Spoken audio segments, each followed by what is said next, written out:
Thank you very much for joining us here on a Friday afternoon. We really appreciate you taking the time to listen to what we've got to say. I'm joined today by one of my colleagues who works in our Data and Intelligence division, and the two of us are going to talk to you about building trust in brands during COVID-19. We're going to talk a little bit about what is trust. We're going to talk about how we've studied it, and also then some of the kind of results that we've seen both globally and in Ireland. To introduce myself, my name is Darragh Rea. I'm a Senior Director in Edelman. I'm based in our Dublin office. I've been with Edelman for about 9 years now, but I've worked in communications for about 17 years at this stage. In Edelman, my role is actually, well, initially I started off from a digital role and about bringing digital across all of our client communications. But more and more as we integrated that into everything we do, my role now is about leading the kind of full integration of all of our comms activities. So that includes kind of creative, brand strategy, as well as digital. And Pen, I think you'd probably do a better job of introducing yourself than I would, so I'll hand it over to you. Thank you. So I'm Pen. I'm a Senior Vice President based in London with our Data and Intelligence, or DXI team. DXI is a research method neutral independent agency that serves the wider Edelman business and also directly external clients. I've been at Edelman for about 2 years now. I've been in research and intelligence for about 15 years. What I do at Edelman is very much lead global accounts in terms of reputation and trust and how they can create really actionable insights in terms of how they can change that trust, working closely with our Edelman colleagues. Thank you, Pen. And we were just talking before we came on about how, unlike in Ireland, Pen now has the temptation of the pubs being open over there. So we do appreciate you staying with us on a Friday afternoon. I suppose that, first and foremost, if we get into, what is trust, and I think that the most important thing to say about trust is it's about the future. It's about an expectation of what we believe is going to happen, and by that merit, it is predictive in nature. It's also, when we look at what does trust give us, trust actually allows us to accept a degree of uncertainty. So we might decide that, if we trust, say, for example, Apple, that we trust that their latest new product will actually be something that we'll enjoy, will be something that we value. And after you can build trust, it allows you obviously to develop much stronger, meaningful relationships across all your kind of audiences for brands. Those of you that are students of Daniel Kahneman would hear him talk about, or would read his book about System 1 and System 2 and the importance of conscious and unconscious biases in decision making.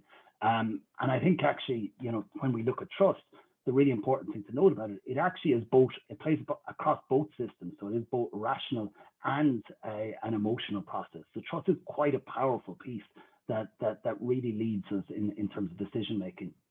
And I think the most, we'll go straight on to 21 years of trust.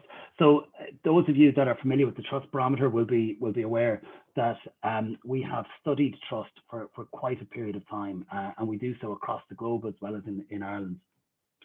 It's 21 years in total, from right through from 2001 up until today. Some big things that I pull out from this in 2005 was when we first saw a shift from authorities to peers, and that is something that has been really, really interesting as we progressed along the years, and we'll see some of that reflected still in the data that we'll go through today. I think actually when you look at some other things that I point out is in 2016 we saw this gap started to widen and an inequality of trust between those from an informed perspective and the mass public, and that is something that has grown ever since that point. Back in 2018, we saw the first emergence of this battle for the truth. So all of us see huge amounts of discourse across the media around fake news, around trust in news information. Well, that first came true in our findings in 2018, and again you'll see it in some of the findings again today. So I'm going to talk to Pen to talk through some of the key findings. Thank you.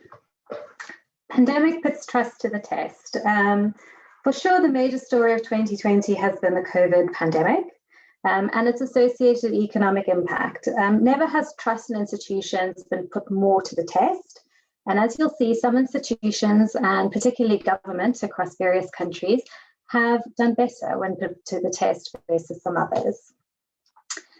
So firstly, the trust barometer that we ran in May of 2020 showed a huge spike in trust from January 2020.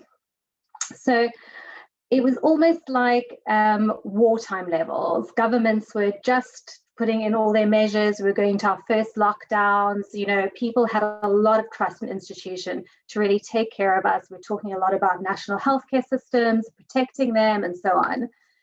But then as time went on, that trust really declined quite sharply, with most institutions, government especially, losing any trust that it had gained in the first half of the year by the end of the year. And why did that happen? Well, I think we've seen in our own countries and in many countries around the world, there was a lot of flip-flopping, there was unclear communication in terms of what we were going to do. There were second waves, third waves, and that all impacted on people's trust in their governments to actually take care of them and be clear about things going forward. And you can see on the right-hand side that some governments really fared worse than others. For example, UK, China, really taking quite big hits in trust there. Business then became the most trusted institution. And we can see that with 61% trust, it is actually the only institution that we classify as actually trusted, which is over 60%. In fact, it was more trusted than government in 18 out of the 27 countries that we measured.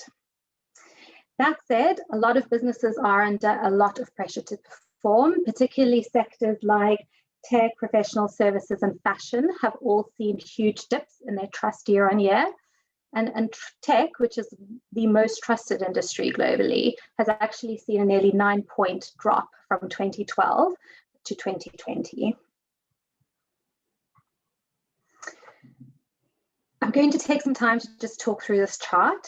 So on the vertical axis, we have ethical and unethical at the top and the bottom. So very ethical companies at the top, or institutions at the top, unethical at the bottom, and then competence on the horizontal axis, with less competent to the left and more competent to the right. And what we can see here globally is that business is now the only institution which is seen as both ethical and competent.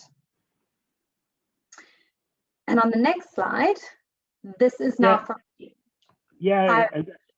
Pen were talking about this, and I was just saying that, you know, and just to point out to anyone, when you see the little Irish flag in the bottom left, it's when we're actually talking about Irish data. Otherwise, we're referring to some of our global data. But we actually decided to include this because it's quite interesting. We felt just in terms of, you know, we saw in the global data that business had moved into both ethical and competent, but in the Irish data, it's still incompetent and not quite in the ethical space. And I think we were both trying to figure out what might be the drivers for those kind of differences across countries. And Pen, I don't know if you had any thoughts on what might be driving those sort of things, and how this model is built that would lead us to maybe start to understand what is driving it in Ireland. Mm-hmm. So I think firstly on a global level, the reason that businesses have been able to shift is because there's been such a chasm for them to move into that trust. The scope and the stakes have been so high, and businesses have in many cases performed well. Now, in some countries, for example, in Ireland, we can hypothesize that where some sectors have got problems or have had problems in the past, they have a bigger job to do in terms of being seen as ethical and competent. So, for example, a history of bailouts, mortgage tracker scandal, that kind of thing, might be a case of actually the Irish business has had a lot more work to do, and actually it's not been done at this point.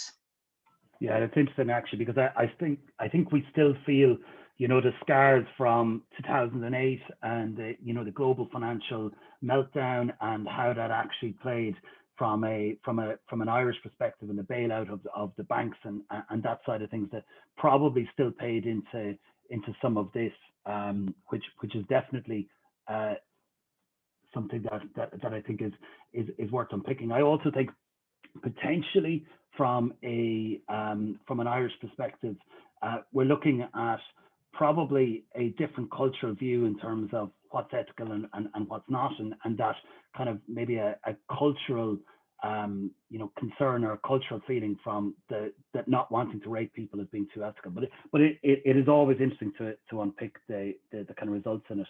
And there's a few areas actually when we see through the entire presentation that there's some slight discrepancies between Irish data and the global data. And it's something you showed actually in a slide previously about some of the countries like the UK and into the Asia having a very, very different trust level now 6 months later.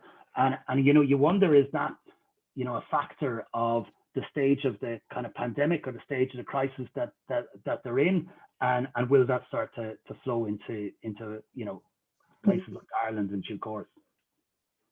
For sure. So sorry about that. It's just my online groceries. So pandemic further fuels fears. So what we see is the pandemic actually brought to the fore a lot of existing fears that were already in society and are just being exacerbated. So for example, when we asked people what their biggest fears were, it's not contracting COVID. Of course, that's high, but a much higher proportion of people are concerned and fearful that they're going to lose their jobs and they're going to suffer a huge economic impact because of what's happening with COVID. Climate change, a huge concern, maintains its position as a really high concern for people globally.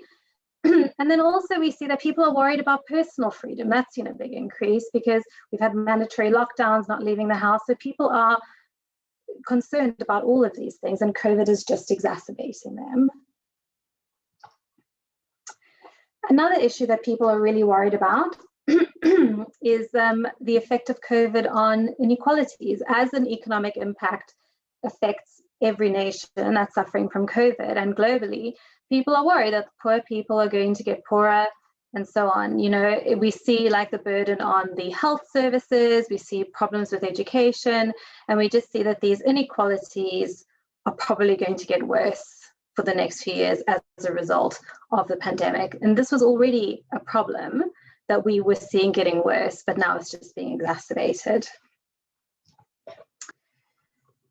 And with that comes a further increase on what people think we really need to focus on improving. And you can see enormous jumps here in terms of improving healthcare systems. COVID's obviously put a huge spotlight on that, addressing poverty, education, climate change.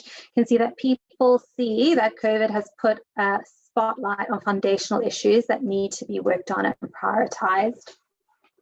And this is coupled obviously with the tension of trust in government to actually fix any of these problems is at a low.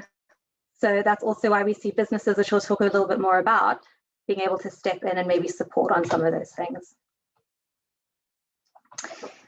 This slide is from our brand trust report, which was this particular trust supplement that we had halfway through last year. And what we can see is that actually people want a lot more from their brands, both on a personal and a societal impact. People are feeling vulnerable and they look to brands to help them with it. Also, they see brands and businesses as helping with the economic recovery. So we can see that actually 81% are talking about personal things that brands can do to them and why brand trust is important, and 74% talking about societal impact, for example, the environment, technologies, that kind of thing. Just interested, Pen, actually, one of the things, and I was presenting this data to a client yesterday, and one of the things that kind of comes up time and time again is, are there brands that we feel have performed particularly well over this period of time? Are there ones that kind of stand out to you, or that might suggest that they've seen this data or understood this data and made smart moves? Yes, and I'll actually chat through two examples. The first one is Google.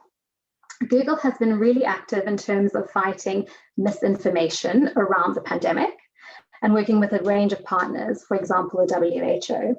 So it directs queries on YouTube straight to the WHO website. It also creates alerts and SOS alerts when people are looking around fact-checking, NGOs and that type of things, donating money to NGOs that do fact-checking, and has really taken and positioned itself as a voice in fighting that misinformation, specifically around the pandemic.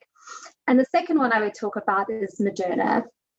They took the decision not to be first to market with their vaccine, even though they were very quick off the mark in developing it, because they wanted to take more time to do proper diversity trials within the Black communities because of issues in those communities with trust in vaccines and so on.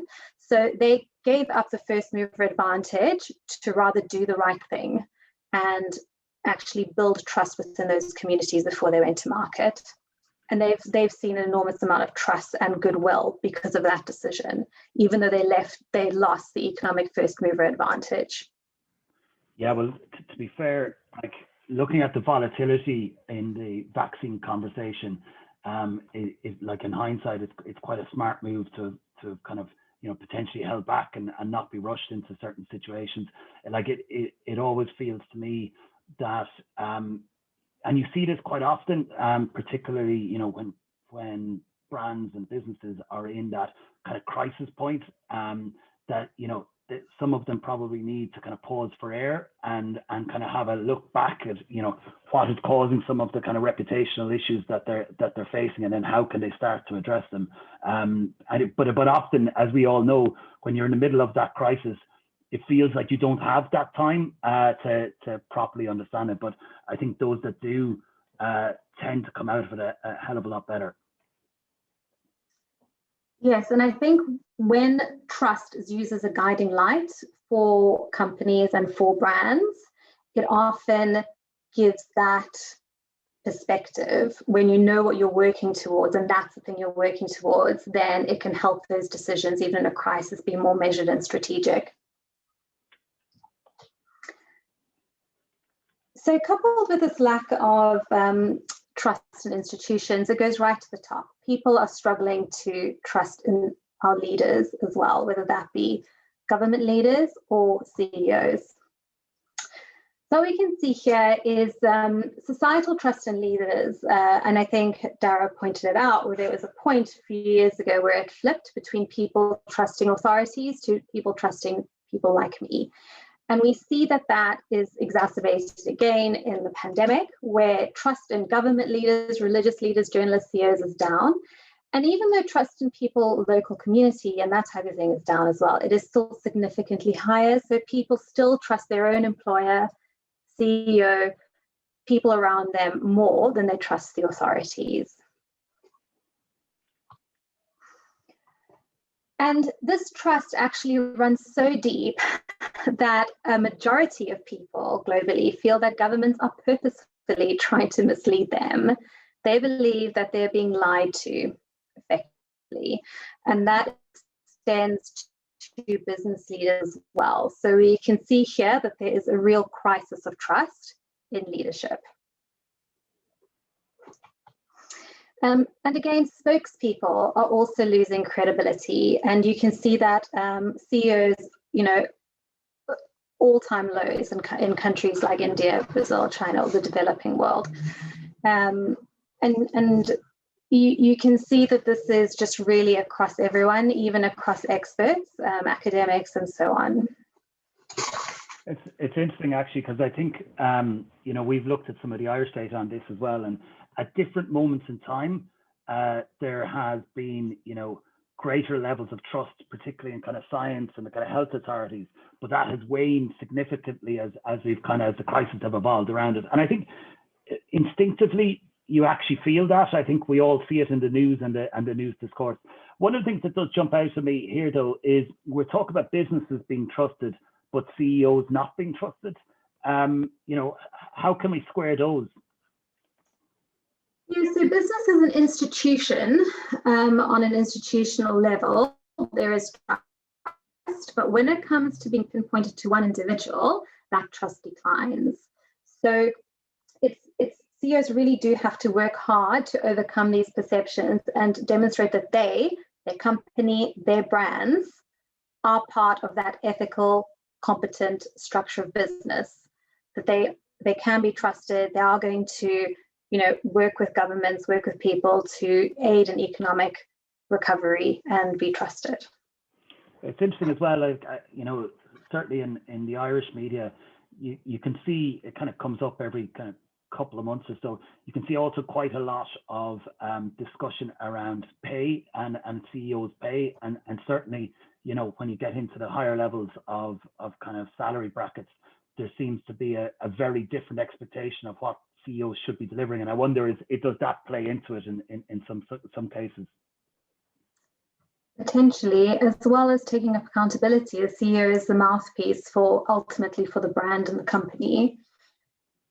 So a very powerful position, and often, I think, the nexus of that distrust. Well, what is clear is that there is a new mandate, and that business needs to act beyond just business. It needs to step up and take its role within the wider society. So these are global figures, and we have the Irish figures on the next slide because they're a little bit different. But globally, we can see that a majority of people want CEOs to step in and fix problems where the government can't do that. They want them to take the lead instead of waiting for legislature. And they also want CEOs to hold themselves accountable to the public. Again, all of these talk to the same thing. It's really talking about the CEO and businesses being accountable to the public, helping the public, aiding economic recovery, almost independent of government. When we look at the Irish figures, we see that they're slightly different, although still in the majority. And Darragh, I don't know if you want to give us your thoughts on these first. Yeah, I suppose it just strikes me as, particularly when we look, CEOs should step in. Like nearly 60% of us still believe that CEOs should step in, but it's 9 points down on the global figures, which feels that is a significant driver, and maybe it connects back to some of the things that we were talking about before, particularly when we were talking about the kind of the ethical and the competency side of things, and whether there's just a reluctance to fully believe that CEOs will step in and do the right thing. Yes, and I think the other thing that struck me was that actually these are reversed in order. So CEOs holding themselves accountable is actually quite a lot higher than stepping in and taking those government roles. So, and I wonder if there's a tension there in terms of, yes, we do want the CEOs and businesses to step in a little bit alongside government, but we don't really trust them either. They need to be fully accountable for what they do as well to us if they are going to step into that role. So there's quite a tension there. Yeah, it's a good point. And they want CEOs to speak. They want CEOs to speak out about the pandemic and the impact on job automation. So job automation, just to say, has been a consistent concern prior to the pandemic. People are very concerned about robotics, they're concerned about AI, they're concerned about being left without the skills to do their jobs, and they don't see enough legislature, enough change in business to help them actually keep their jobs and not be affected by job automation. We still see that is a super high proportion of what they want CEOs to talk about, even ahead of societal issues and community issues. But talk is not enough. One of the other things that government needs to do, and actually all of these very similar percentages, all regarding information quality is really interesting, because things like sustainable practices, economic prosperity, thinking of long-term versus short-term profits, those are all things we probably would have seen that they want, trust-building exercises they want CEOs and businesses to do before the pandemic. But this information quality is something that's a little bit different and driven by the pandemic and this global misinformation around COVID-19. And it's interesting that they see CEOs as having the mandate to talk and do things about that, similar to the Google example that I talked through. So on that note, raging infodemic, as we've called it, is feeding mistrust of these systems. So when we look at trust in media over the last 9 years, we can see that there's been a steady decline from 2019, with quite a sharp decline from 2020 to 2021 across all sources of media, whether it's traditional or it's social media with search engines. And when we look at the Irish figures, we see pretty much a similar pattern, except that the numbers are a little bit lower. Yeah, that again is interesting. We talked a little bit throughout the presentation just about that discrepancy between kind of global and Irish figures, and what might be driving that. And it's all, you know, invariably linked. I would suggest that you know, some of those things in terms of the lack of trust in business leaders, some of the things that we talked about right back to the economic crash and right through the kind of the issues with regards to the banking sector, and how some of those things were covered in traditional media and other areas, has brought us right down to below what we've seen from global levels. Yep. Now, one of the challenges of the infodemic is that all of us have got quite poor information hygiene. So what we did is we asked people about 4 things: their news engagement, avoiding information echo chambers, verifying information, and not amplifying unvetted information, i.e. forwarding things on before we've actually fact-checked them ourselves. And we found that very few people, so 26% of us, actually have good information hygiene. And that means that we do at least 3 of these 4 things regularly. So the reality is that 57% of people forward news items they find interesting before fact checking them. So, you know, there is this like duality of I don't trust anything, but I also don't not trusted enough to actually change my behavior as well. So I think it's quite a new thing, quite an interesting thing psychologically and sociologically. How is the infodemic combated when people's own behavior is, we're aware that it's contributing to it, but we're also not practicing good information hygiene? A lot of it feels quite subconscious though, doesn't it? Is that, you know, like, people just don't think. I think they, you know, they see something on their phone, it elicits some sort of response that they feel, you know, it's worth sharing, and they don't really dig into it. You know, and then they're surprised when it's kind of pointed out and said that probably wasn't the right thing to share. Yeah, especially as a lot of us are operating within news information echo chambers as well. So things can just feel so slightly different to what you've already seen, so it's probably right. So you contribute to it and then it bounces around. So an interesting part to the challenge as well. Similar to with leaders, the majority of people believe that journalists and reporters are actually trying to mislead them. They believe that news organizations are generally more concerned with supporting an ideology or a political position rather than giving free and fair information. And that the media is generally not doing a very good job at being objective and non-partisan, rather driving the agenda of different political factions or certain ideologies. And you can see that it's a real spread of countries that believe their media is not free and fair across the world, where you've got some developing, some developed. It really is a case of a global issue. It's interesting actually, because, you know, there's a tendency you would think that maybe certain countries you'd understand why that would be the case, but then you look at countries like the UK, which is right up there as well, and you kind of think, makes you think a little bit. I do know that you've actually worked with a client in Ireland just addressing this issue. Could you talk to us a little bit about that, Ben? Yes, so we work with what was Independent News and Media and is now Media House. They own, of course, the Independent, along with some other papers. And what they really want to do is put trust at the heart of media. And that the CEO himself said, you know, media has been a black box too long. And it was really around measuring trust, understanding what the trust is, what's contributing to it, what the right levels of trust are for a Sunday paper versus a daily paper, online versus print. And really, when they've done things wrong, being open with the public to say, look, we got that wrong, we are accountable, and really trying to build that trust in their business and with the wider news industry.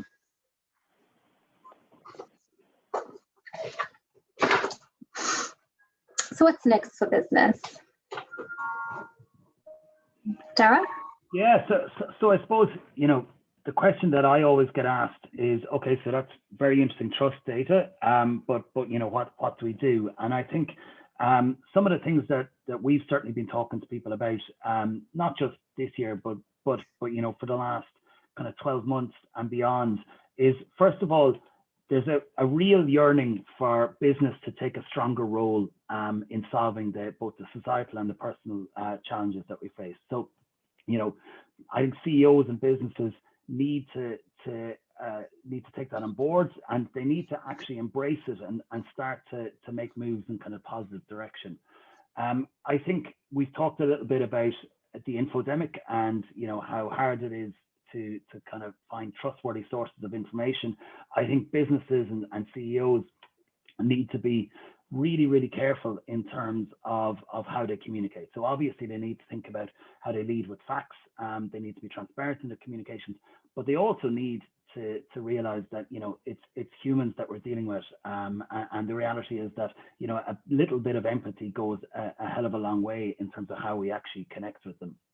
And I think that these are kind of interconnected, because I think actually not adding fuel to the fire in terms of kind of falsehoods is really, really important. So it's looking at, okay, well, how do we create our information? How can we make sure that we do so in a transparent way? How can we make sure that people can trust the content that we put out and not be responsible for any inaccuracies? The other piece, which I think we've seen more and more during the pandemic, and I certainly I've worked with clients in the last 12 months, and there's a huge benefit in this, that you don't actually have to do everything yourself as a business leader or as a business. I think there is massive strength in partnership. I think particularly around, I would say from the kind of April to July period last year, we actually saw a huge amount of brands in Ireland and globally that actually stepped up to the plate to partner with government, partner with the HSE to actually solve some of the kind of societal challenges that were brought on by the pandemic. And each and every one of them got a huge reward from that in terms of the kind of the trust that people placed in them. I think it's really, really important that business keep that in mind. It's also one of the things we haven't gone into in depth here, but it's also the role of the employee has grown over the last kind of 12 months and so. So, it doesn't always have to be, senior leadership that actually comes up with the plan anymore. In fact, most of the data that we see is that actually, if you lean into your organization and lean into those at all levels of your organization and collaborate meaningfully with them, you can actually end up with far better strategies that go a hell of a lot further. And back to my earlier point, Pen, so okay, so we've kind of looked at the data, we've looked at some of the kind of things that you can start to do, but where do you start? Like genuinely, if I was, Monday morning, I'm saying, right, I want to build a better relationship, a better trust dynamic, where do I go? Well, as you can imagine, this was a question that we got asked a lot over the last few years. And so what we did is we developed the Edelman Trust Management System. So as a leading trust consultancy, we felt that we really needed to do some R&D and actually operationalize the framework that we can measure trust for businesses. So what we did is we looked at our 20 years of trust data. We've asked 2 million people about trust over 23 million times in the last 2 decades. So we have quite a lot of data that we can mine there. We did a big academic review. We did in-depth interviews with over 50 CEOs. We did primary research tracking 145 companies across the world so that we could map again our trust scores against, the stock market price and all of that kind of thing. So we've done an enormous amount of statistical validation to try and take this nebulous concept of trust and actually apply a framework where you can understand it, you can measure it, and you can move it. We call it the Edelman Trust Management System, or ETM, and it really works off a one-number score with a set number of parameters that I'll talk you through, and really down to from the most strategic to the very tactical, so that we can say that this particular type of messaging moves the needle on trust in this country with these people. And why do we think it's so important? Well, we know through all of that work that we did that ETM and the one number trust score is predictive. We know that trusted companies have got stronger consumer advocates and buyers. We know that they've got more engaged employees who have more advocacy and drive workplace recommendations. With greater license to operate from regulators, they're more likely to get institutional investment. They're more resilient in the face of crisis. We've got tons of stats that say that actually they outperform their respective sectors by 5% on average. And when they have a crisis, their stock market price recovers about 3 times as fast. And then finally, they receive about twice more positive coverage than distrusted ones. And really what we do is we go on a journey with our clients. We do discovery, we talk about what they already know, what they don't know, the known knowns, the known unknowns. We design a somewhat bespoke program. So we have our set framework, and then we also look at what our clients want. So we do our diagnostic, customize, the deep dive. And then we work usually with our Edelman colleagues to really do an advisory around what is the strategy, what are the tactics, where are we going, and how we're going to implement this. It also talks about where are you in terms of your trust. Do people trust you? Don't they trust you? Do they trust your competitors more? Where are you most trusted? Is it amongst government stakeholders? Is it amongst consumers or businesses? Is it in Ireland? Is it in the UK? Is it in the US? We look at all of these things to create a holistic picture of your trust and understand how we can increase it. Quite a busy slide, but I'll talk from left to right here. So our Edelman Net Trust score, which is our predictive score, that's all about your high trust versus your low trust. We simply ask people, do you trust this company to do what is right? And then much like a Net Promoter Score, we take your high trust minus your low trust to get your trust score. Then we know that there are 4 dimensions that accurately predict the makeup of trust in any sector. That is ability, so agreement that this company is good at what it does. Integrity, this company is honest. Dependability or reliability, saying this company keeps its promises. And then purpose, is trying hard to have a positive impact on society. So once we understand that, we then create a robust list of customizable trust drivers. So these are things like the CEO is trusted, is transparent, they have great quality service, they've got great products, they're innovative, they trust their employees well, they work with great NGOs, they've got sustainable environmental practices, right down to really detailed tactical messaging. So I'll give you an example.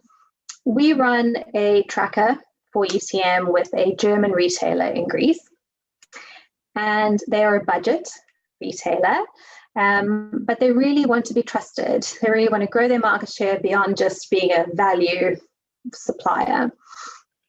And when we looked at their trust, we saw that actually the difference between those who trusted them, who were also frequent shopper and advocates, and those who didn't, even the people who shopped with them but didn't trust them, we saw the main difference was those people with high trust recognized that this German retailer had a really active role in the Greek community, Greek products from Greek suppliers. They contributed to the communities in Greece. They respected the culture and the rules. Whereas those were actually quite low or non-existent for the people who might shop there but didn't trust them, or the people who didn't shop there at all.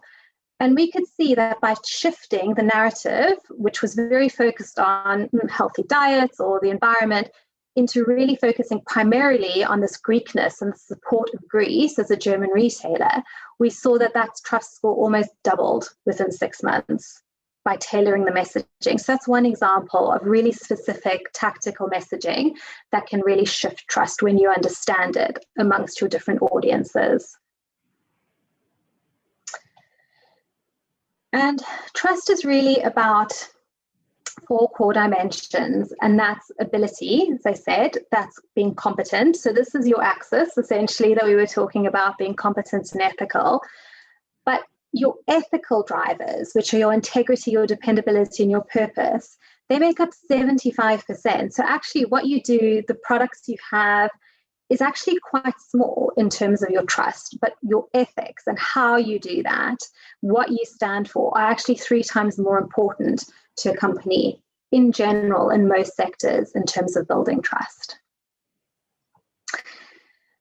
And now another quite messy slide here, but we really have our ENTS at the core, our 4 dimensions, all of the tactics that we want to measure, and then any audience you could possibly want to look at. Companies like IKEA use our trust score as their #1 reputation measurement amongst all of their corporate stakeholders globally. We also have clients like Microsoft who will do this with their IT BDMs. They'll do it with consumers to try and understand what are the differences. And it really is something that can look at any kind of corporate stakeholder or generally stakeholders that you want to understand where your trust is geographically and so on.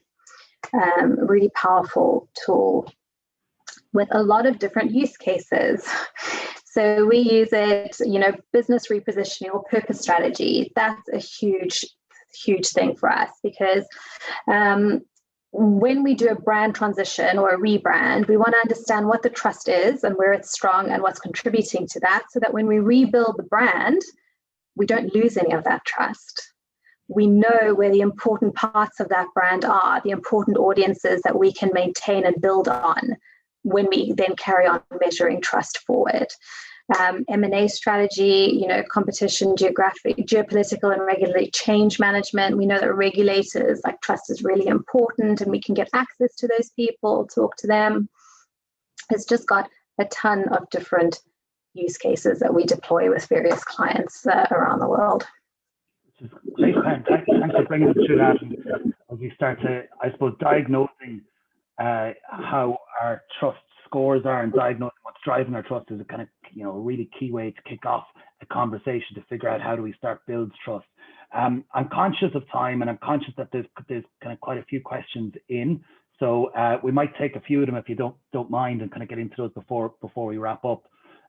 One of the questions that's kind of come up in different guises is, how trust differs between kind of online and the virtual world versus offline and the physical world. And that's kind of come up just as that question straight, but it's also come up in terms of how we think the impact of, employees and businesses being operated in a kind of more disconnected world, or, in a more virtual world, shall we say, has impacted kind of trust scores in the last 12 months. Well, I think that in terms of the online versus offline and the trust, it's certainly, I think we can see from the trust data that operating more virtually, whether it's in business or just generally, we can see trust in everything has declined. So there definitely seems to be this interplay between, I'm at my office, I'm dealing with my colleagues, I see the CEO as an example. That trust is there because that's something that I know, and that knowing that people like me type of trust, which we saw was getting stronger and stronger, even though it's declined over the offline. It's not declined as much as our trust in like a lot of the online things and the things that are even further away from us, but it certainly seems to have an impact as we get more isolated.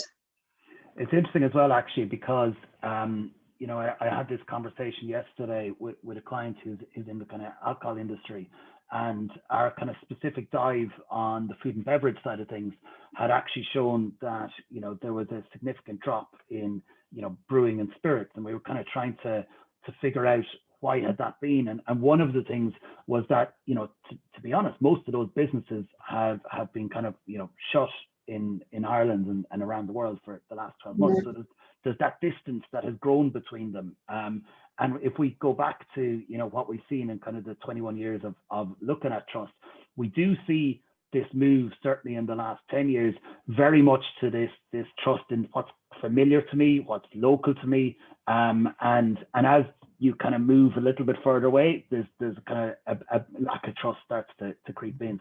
So definitely could explain it.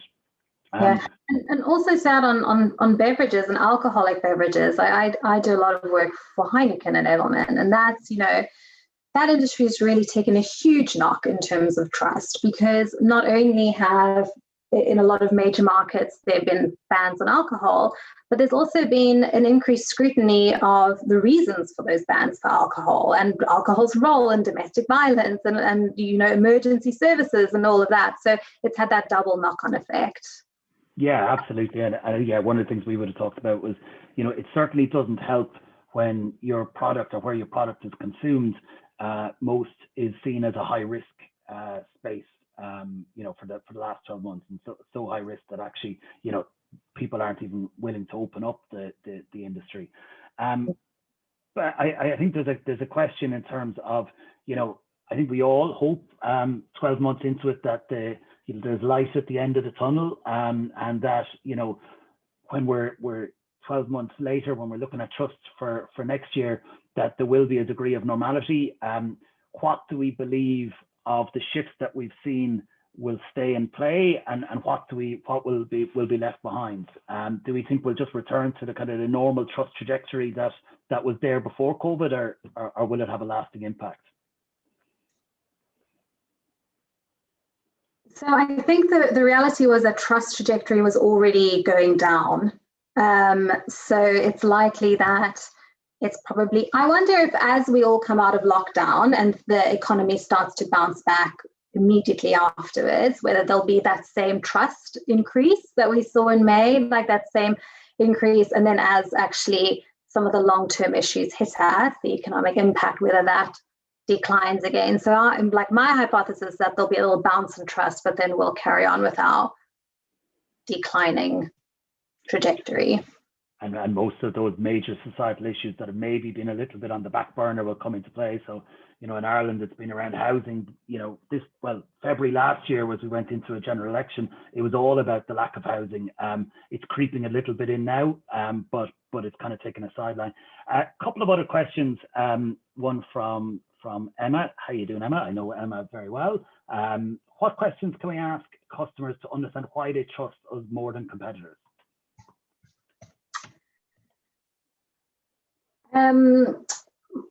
Why they trust you more than competitors? I think it's sticking within those 4 parameters around really unpacking, is it because you're competent? Is it because you're ethical? Which parts of your brand or your offering, which part of your marketing mix is driving that trust? Is it because your products are better, your prices are better, you're more innovative? Is it about your environmental, sustainable practices? Are those the things that are making the difference? Is it about, going back to that brand slide, is there something about your brand that connects with them? Is there more love for your brand than there is for that brand? I've talked through our Edelman Trust Management for our corporate. We also have a brand, Edelman Trust Management, which has an extra factor, which is self. So does that brand resonate with me? So I think to understand those differences in trust, if we focus around competence and ethics and really try to unpack the differences there, that might give us some answers. Yeah, it's interesting as well. It's always nuanced, isn't it?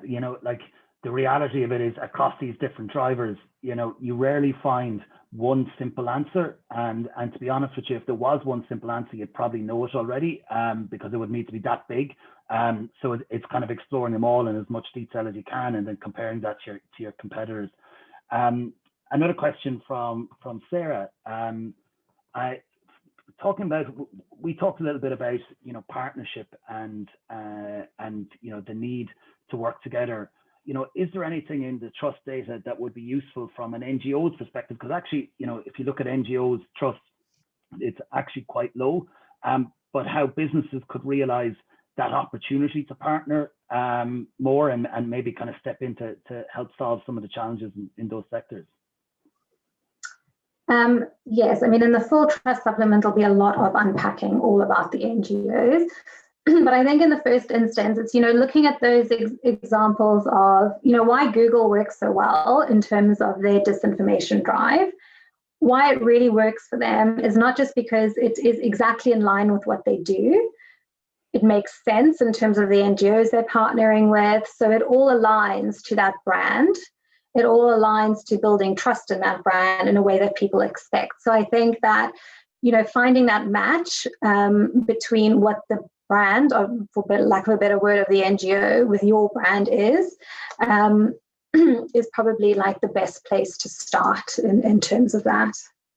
Yeah, and the second part to Sarah's question was has the research highlighted any impact that philanthropy can have in building trust and how NGOs connect? Like, one of the things that I always see is that I think a lot of businesses have wisened up to the benefit of helping out at societal challenges. I think where businesses tend to connect is in areas where they see something that is a very mutual fit to their business operation. I think, maybe certainly when I was starting in the kind of comms world, there was a lot of kind of, writing a check to a charity, and that was considered like really good CSR if you funded XYZ.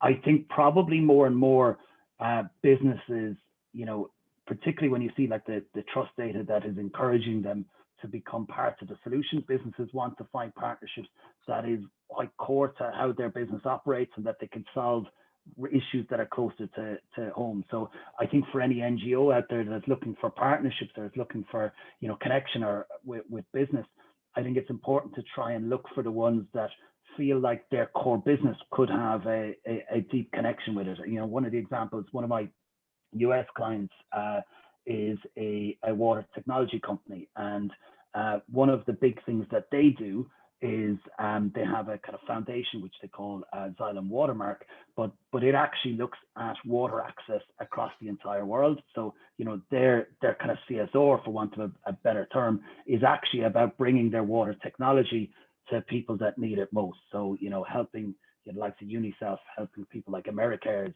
to actually solve massive global challenges.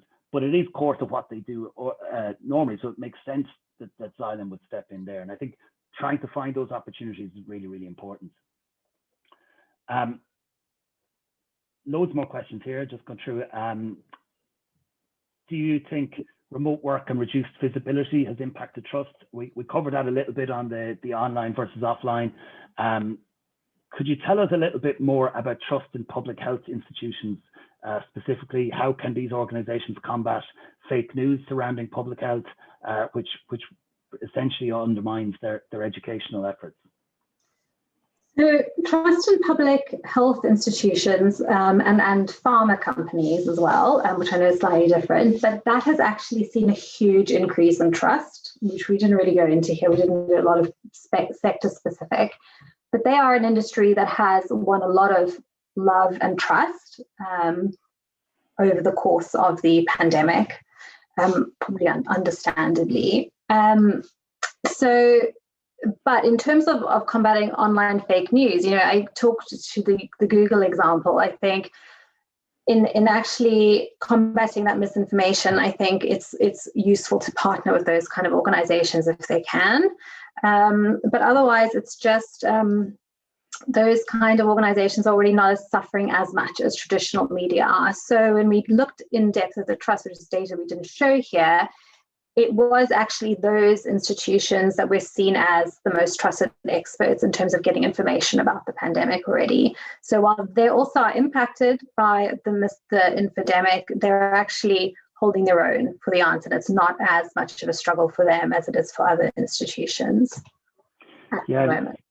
It's an interesting one, though. I certainly, we see it in Ireland, just the challenge and kind of misinformation around COVID, is pretty clear. We've seen it across the globe, to be fair, in terms of, anti-vaccine movements. We've seen anti-lockdown movements, and it's a challenge. I think certainly, there's certain principles that apply to trust, across every group, and I think, one of the things that I think by and large public health institutions have got better at actually is just the kind of clarity in how they present their information, the transparency and how they talk through it. I think, whenever there is a question of, things being kept back or a perception that the whole truth hasn't been revealed, I think that's when kind of trust gets eroded. And I think that leaves a space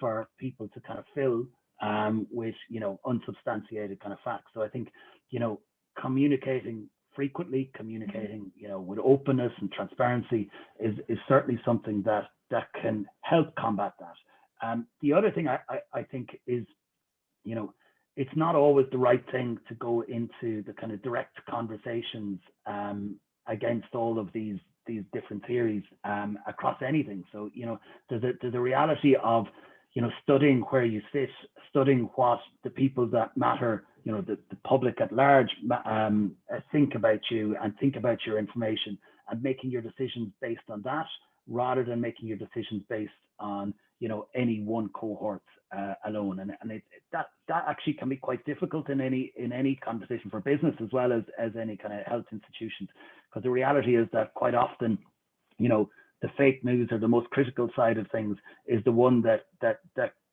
stands out the most when you're thinking about kind of conversations on answers. Question here, just in terms of any advice for a new manager to foster trust with employees? I think exactly what Darragh said about health companies and communicating. Can you communicate transparently, clearly, stick with the promises that you've made, and just make sure that open two-way conversation is there. And, generally with businesses and their employees, addressing those concerns like reskilling, that kind of thing, the economic impact, just communicating clearly about financials, all of that type of thing is key to fostering trust with employees. Yeah, like definitely. I think the more transparency, those results that we saw earlier on about, collaboration, the more people are involved, the more likely they are to trust. There's a question here which has, they've self-declared that it is a bit of how long is a piece of string, but looking at the kind of the timeline for building back trust, which is something that we get asked a bit, I think, is like, okay, I'm here, I want to get here, how long does it take to build back trust? Certainly, I think you can see that trust can evaporate quite quickly if you look at that from spring until now. How long does it take you to get back up the kind of trust? Well, I think it depends on the industry that you're in. And I think it depends what group of people you're trying to rebuild trust in. I think that people have very long memories. So, for example, when we looked at businesses being ethical and competent in Ireland, you might be talking about things that happened 10 or 15 years ago or 20 years ago. And there's still a huge trust chasm that needs to be caught up. And I think that that can be the case for companies as well, where if there's a long history of mistrust, being unethical or incompetent, poor leadership, it can take a long time to shift trust. That said, if the right messaging comes up, the right people come up, the right CEO comes up, is positioned properly, it can be a matter of years, a matter of short years, especially if it's a public-facing company. But as Darragh said, actually losing trust is very fast as well. And when we talk about, collaborating with charities and that sort of thing, I think we've seen quite a few instances last year of some steps of mistrust, where companies have partnered in areas, for example, in diversity and inclusion, certain sports brands, that have not gone down well, and that's impacted their trust, significantly. And then that's something that they need to then rebuild. So I think that, like, the loss of trust can often happen a lot more quickly and sharply than actually rebuilding trust. And on a bit of a tangent there. Yeah, do you know what? One of the things that I also think is there can be a tendency to look at trust results and get despondent and kind of think, it's a very negative picture. But actually, we know this, actually, we've seen businesses do it. It's a huge opportunity. When there is such, a challenge in trust across the institutions, when there's such a urgency and a desire to solve big societal issues, then that's a massive opportunity for business to actually build trust. So, the ones that step in with substance, I think what you've talked to there is absolutely right. Some people just jump in.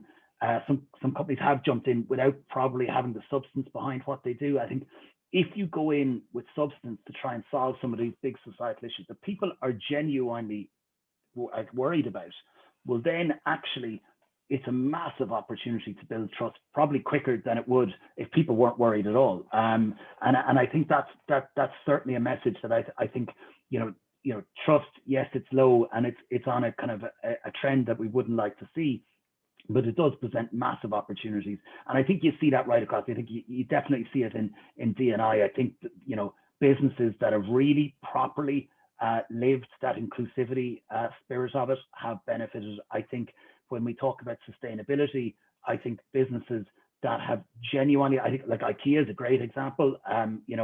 Certainly we've seen data on it, but I also just think, from our own personal feelings, we know that's a business that has done, quite amazing steps in the last number of years. And because of that, the benefits that they can get in a shorter period of time than they would normally are there to be seen. I'm conscious of time, so we're already over, but I'm going to take one last question, which actually taps back into the conversation we had around media and talking about the right levels of trust towards newspapers. How do you determine what the right level of trust is? So I think it's the dynamic. It was specifically in terms of obviously the you want 100% trust, right? But I think there was the reality of if you're a Sunday paper versus, which is maybe a little bit more about entertainment and gossip, but it's a bit more frivolous as a category, say, than a daily paper. There's a lot of nuance around whether